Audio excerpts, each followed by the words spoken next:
Olá, seja bem-vindo a mais um encontro nosso, no 7 às 7, 7 minutos às 7 da noite, e às vezes passando um pouquinho desse tempo, não é?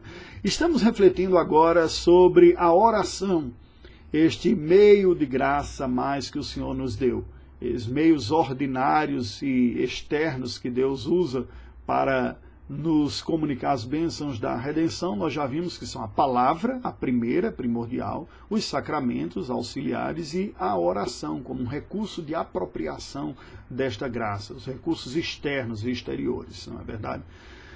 Então veja, como nós comentamos, uma vez que esses meios de graças todos são dependentes da instrução bíblica, a pergunta 99 do Breve Catecismo de Westminster é a seguinte: que regra Deus nos deu para nos direcionar em oração? Porque não importa apenas falarmos ou dizermos a Deus o que está dentro de nós. Nós já vimos na Escritura que se nós oramos de acordo com a sua vontade, esta confiança que temos, seremos atendidos.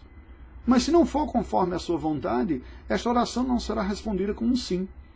Portanto, não se trata apenas de abrirmos a Deus e dizermos o que queremos, como se nós fôssemos trazê-lo à nossa disposição, como se fôssemos convencer Deus dos nossos bons argumentos e fôssemos forçá-lo a atender a nossa vontade. Não, não é assim. Há uma regra, uma orientação.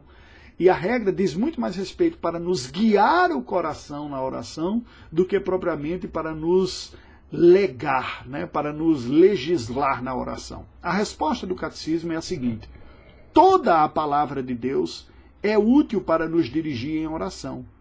Mas a regra especial de direcionamento é aquela forma de oração que Cristo ensinou aos seus discípulos e que geralmente se chama a oração do Senhor.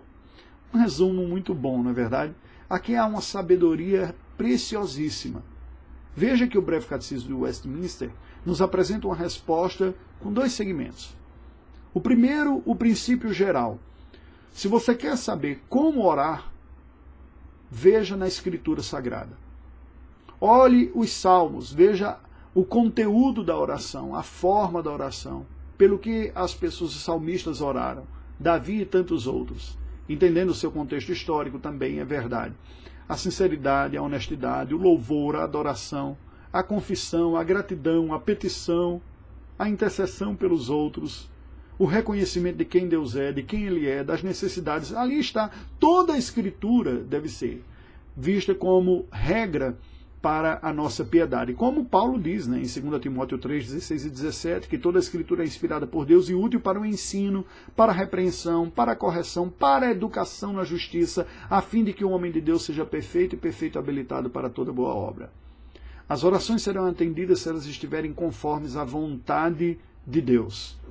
Primeiramente, a sua vontade moral revelada na palavra, e por isso que nós temos que estudar a palavra. Nós já estudamos bastante sobre a vontade moral quando estudamos sobre os mandamentos, vocês se lembram disso. E a sua vontade estabelecida. Veja, Deus não precisa de nossas orações para cumprir os seus decretos.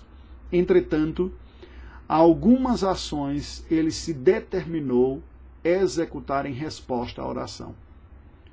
A predestinação, por exemplo, foi estabelecida por Deus desde antes da fundação do mundo. A nossa oração não vai mudar a realidade da predestinação, porque é algo que Deus determinou fazer por sua livre e espontânea soberania e graciosa vontade. Entretanto, os recursos, a operacionalidade disso na história, tanto o alcance, a pregação do Evangelho, quanto tudo mais, dependem da execução e são passíveis da nossa oração. Há bênçãos, e Tiago é muito claro quando ele diz: vocês não recebem porque não pedem, e quando pedem, pedem mal, para esbanjardes nos vossos próprios desejos. A Escritura Sagrada nos ordena a petição precisamente porque, se há algumas bênçãos que Deus nos deu por sua livre e soberana vontade, independente do nosso desejo, há outras bênçãos designadas por Deus para nos serem entregues como resposta à nossa prática da oração. Precisamos pedir, precisamos depender do Senhor nisto. Veja, o primeiro ponto é ver a Bíblia como um todo. Eu, pessoalmente, quando dirijo reuniões de oração, busco sempre ser guiado por um texto bíblico. Não apenas dar um sermãozinho ou uma instrução, não é, dentro do que seria padrão no meio evangélico, ter alguma mensagem. Não, mas muito mais do que isso, ver como que a palavra de Deus aponta direção, conteúdo para a nossa oração. E essa é a regra geral. Mas de forma mais específica, nós temos a chamada oração do Senhor, ou oração dominical, ou oração do Pai Nosso.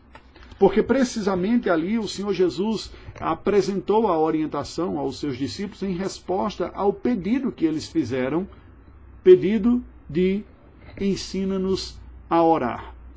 A Bíblia nos diz, portanto, que o Senhor Jesus nos abençoou e nos orienta dizendo, sim, há como aprender a orar.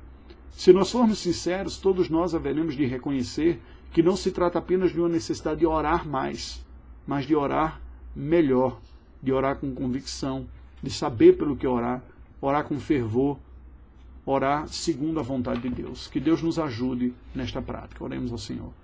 Deus bendito, nós te rendemos graças pela tua santa palavra que nos guia em todas as coisas, inclusive nos guia em nossas orações.